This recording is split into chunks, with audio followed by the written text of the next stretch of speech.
Good evening, everyone. I'm Riley King, and welcome to this breaking news special report right here on the Riley King Network.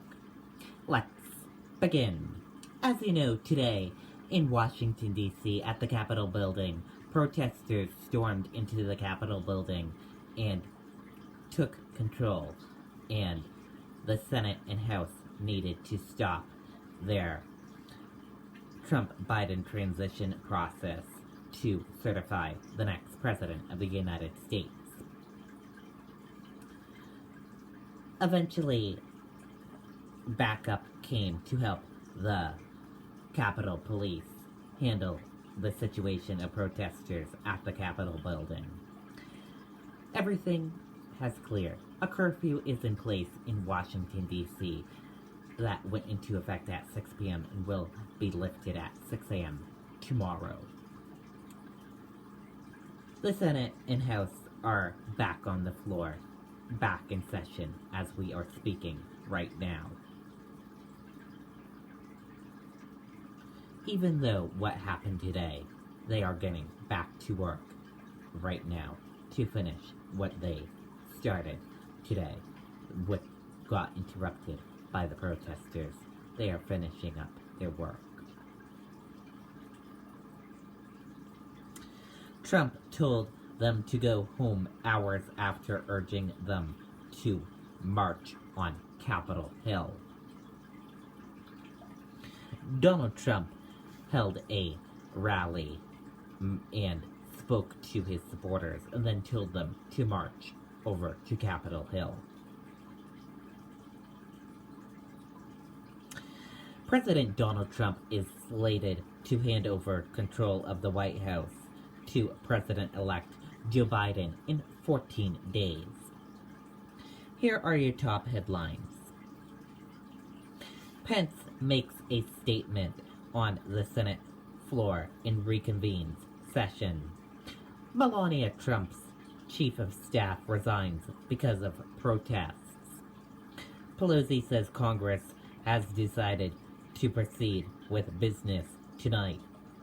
Trump tries to justify chaos at Capitol. President Bush releases a statement on instructions at the Capitol. Manchin says Senate intends to finish business. These thugs are not running us off. Electoral ballots rescued from Senate floor, says a Democrat senator. Trump calls on supporters who attacked the Capitol to go home. The president caused this protest to occur. He's the only one who can make it stop, Chris Christie said. Biden calls on Trump to step up and the violence at Capitol. We can tell you that Pence makes a statement on the Senate floor and reconvenes the session. Vice President Mike Pence opened the joint session shortly after 8 p.m. with a brief statement. Hours of chaos and riots ravaged the U.S. Capitol complex. The Senate will come to order, Pence began. Today was a dark day in history of the United States Capitol, but thanks to swift efforts of U.S. Capitol Police, federal, state, and local law enforcement, the violence was quelled. The Capitol is secure, and the people's work continues. We condemn the violence that took place here in the strongest possible terms, he continued. We grieve the loss of the life in those hollowed hallways, as well as the injuries suffered by those who defended our Capitol today. And we will always be grateful to the men and women who stayed at their posts to defend this historic place, he said.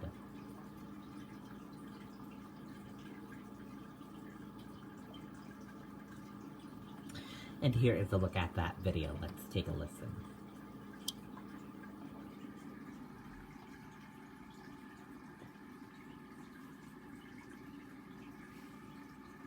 The Vice President, as President of the Senate, would like to give a brief statement with the indulgence of the senators.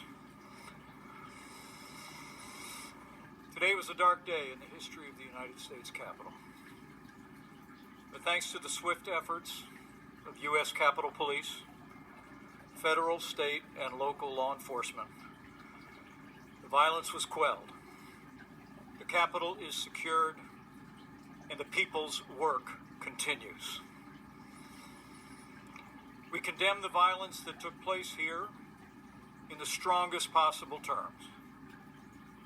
We grieve the loss of life in these hallowed halls, as well as the injuries suffered by those who defended our Capitol today.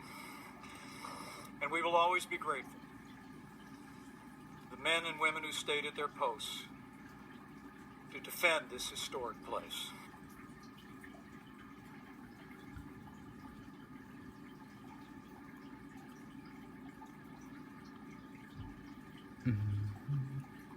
Sorry about that, everyone. We have some technical difficulties, it looks like, here. The Vice President, as President of the Senate, would like to give a brief statement. Have assembled again on the very same day to support and defend the Constitution of the United States. So may God bless the lost, the injured, and the heroes forged on this day. May God bless all who serve here and those who protect this place. And may God bless the United States of America. Okay, and that is what Mike Pence said just before they went into session.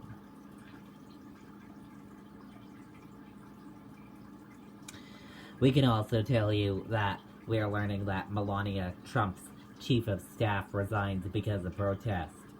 Stephanie Grisham, Melania Trump's chief of staff and former White House press secretary, has resigned in wake of the violent protests in Washington today.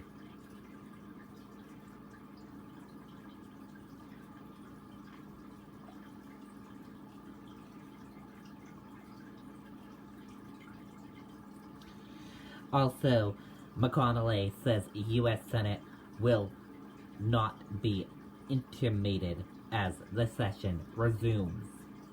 Speaking after the Vice President Mike Pence, Senate Majority Leader Mitch McConnell said the United States Senate will not be interrupted. We will not be kept out of this chamber by thugs, mobs, or threats. Let's take a look at this video, what he said. Take a look at this. Sorry about that, we do not have a video for you on that. Sorry about that, everyone.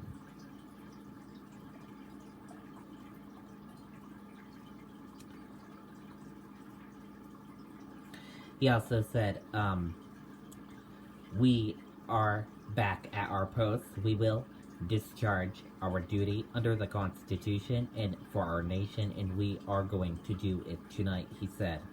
While McConnell condemned the violence, he also seemed to downplay the threat at the Capitol Wednesday, saying the United States and the United States Congress have faced down much greater threats than the unchained crowds we saw today.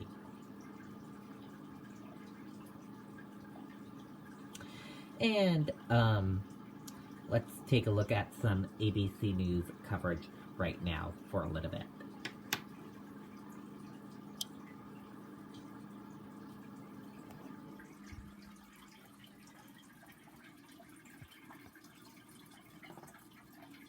United States. The break began earlier today when Vice President Pence issued a letter letter, or rather lengthy letter, explaining that he would not and could not do what the president was asking him to do. The president wanting him to overturn the election results by unilaterally, under power he did not have, to reject electors from several states that Joe Biden won.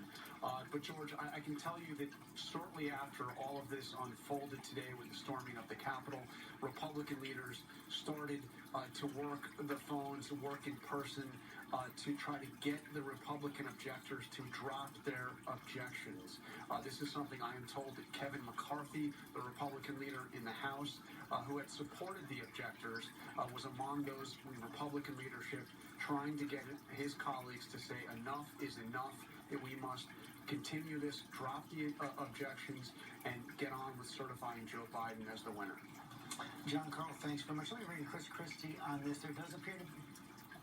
Okay, I'm sorry, excuse me. We don't have Chris Christie. I want to bring this to Cecilia Vega instead. So we were talking to Chris Christie earlier today, said he was trying to get through to the president to make this condemnation earlier in the day. He didn't get through. We saw what the president did after that. We've heard from Vice President Pence right here. It's pretty clear we're not going to hear from President Trump again tonight. And the last words we heard from him were that his supporters who rioted in the Capitol today were great patriots.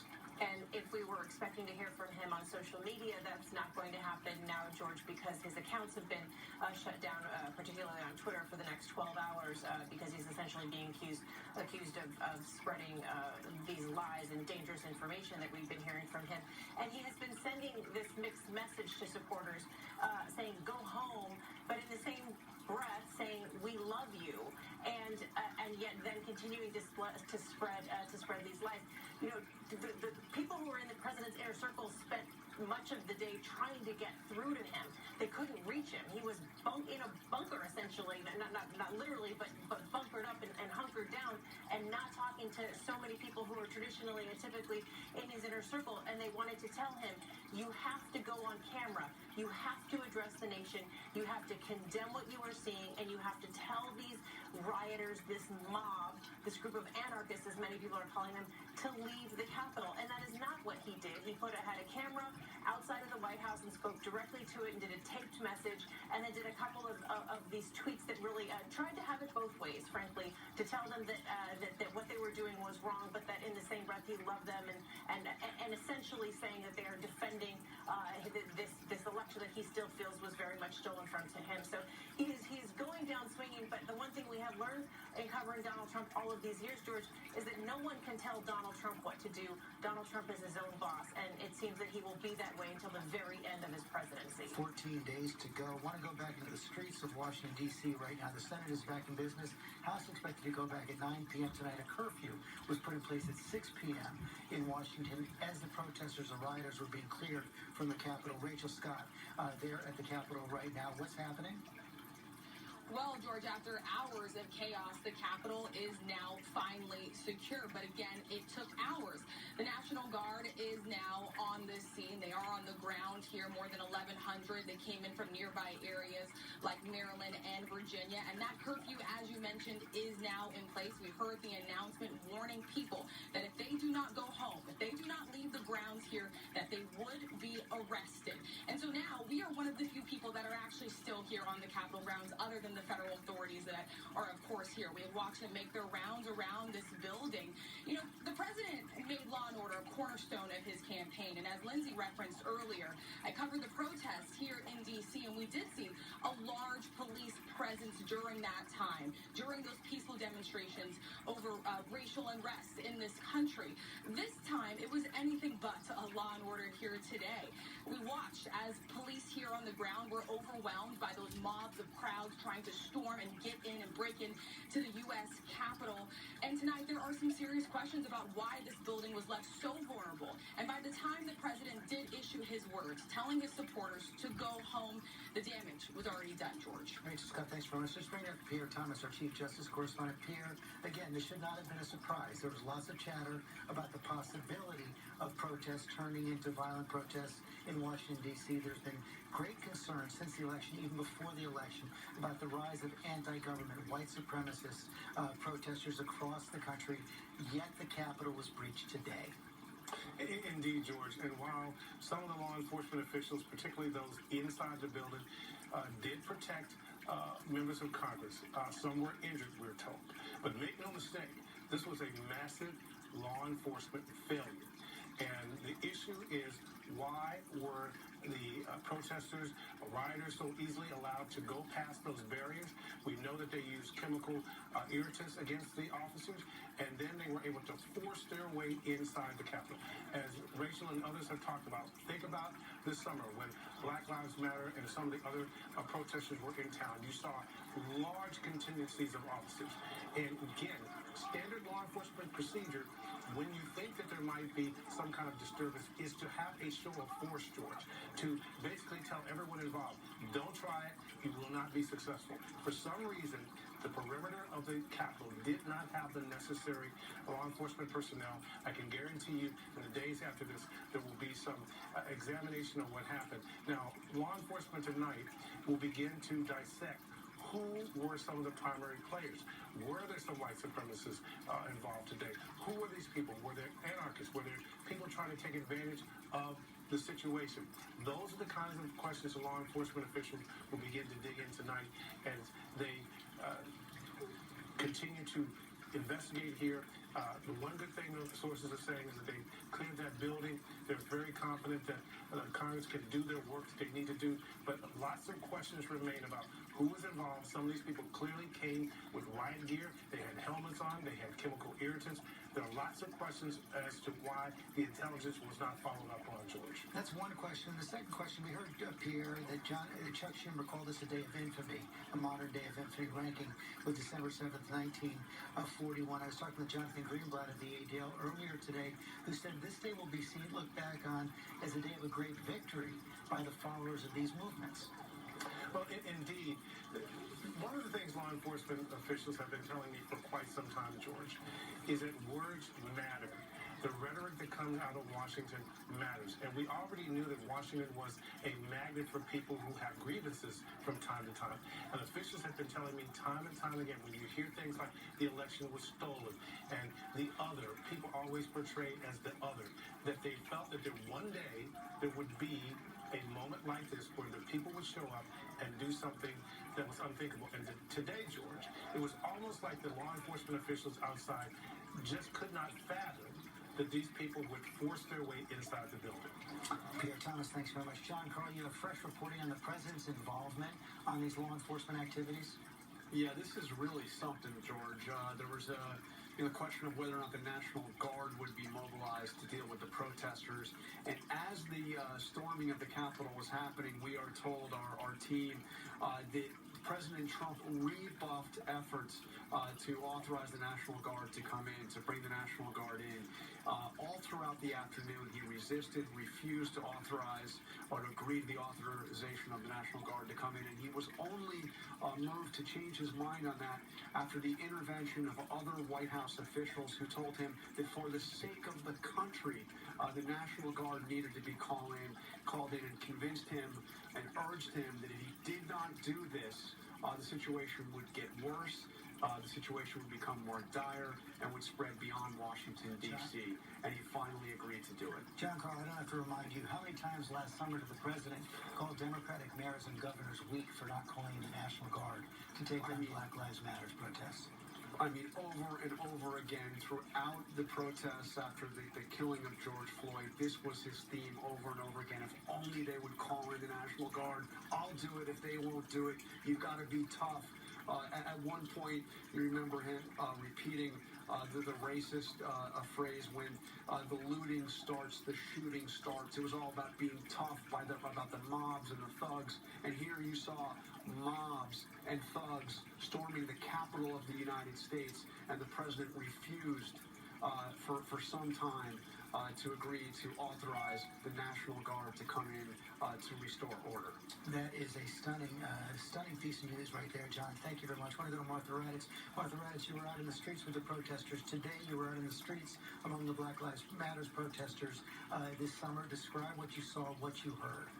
Well, the difference, first of all, is extraordinary, as we've been saying. I remember taking a picture of the National Guard lined up at the Lincoln Memorial to protect the Lincoln Memorial. They were in full kit, as it's called. They had body armor on and helmets and looked incredibly threatening. The National Guard today in the streets, I didn't even see them, and they made a point before they were called in tonight. They made a point of wearing law enforcement gear, not military gear. So there was such a different atmosphere at the very beginning. And when I started this morning and was outside the White House on the ellipse with the protesters, and there truly were thousands and thousands of them, it looked like a regular outside Trump rally. It was very peaceful. People were saying they were there to protest, that they didn't believe Joe Biden was president, but none of them talked about violence. And I asked them questions about what they wanted to do. But then by the time they went up to the Hill, and by the time I got to the Hill, the atmosphere had completely changed. And even on the way up there, when I had heard that they had broken into the Capitol, I was asking the protesters who I'd seen earlier what they thought of that, and they said they did what they had to do. That's what we had to do. And I do not think any of these protesters today who were up on Capitol Hill and did not leave for hours and hours and hours, and certainly those you see there who broke into the Capitol, will change their minds. In fact, George, I think they have a new rallying cry because of the woman who was killed. And we were hearing that just about an hour ago when we left Capitol Hill, that they were shouting at us, what about the woman who was killed? She wasn't armed, she wasn't armed. So I think that rallying cry will be part of this, but a bigger part of this is they do not believe, and I do not think they will be convinced, that Joe Biden was elected president. They think they were mirroring everything I've heard Donald Trump say. Every message that Donald Trump has put out there about the election, they were echoing back to me, parroting everything he said. It was a hoax. It was China. It was all of the things that you have heard Donald Trump say about this election were the exact words those protesters, rioters, and anarchists were repeating. Terry, thank you, Martha Redis. Terry Moran, we learned from our intelligence agencies that Okay, and that does it for our special breaking news, special report coverage right here on the Riley King Network. If you want to watch more, we will share some ABC News live coverage of a link on the Riley King Network Facebook page. Thank you for watching. Have a wonderful night. See you back here tomorrow with more broadcasts. Good night. Goodbye, everyone.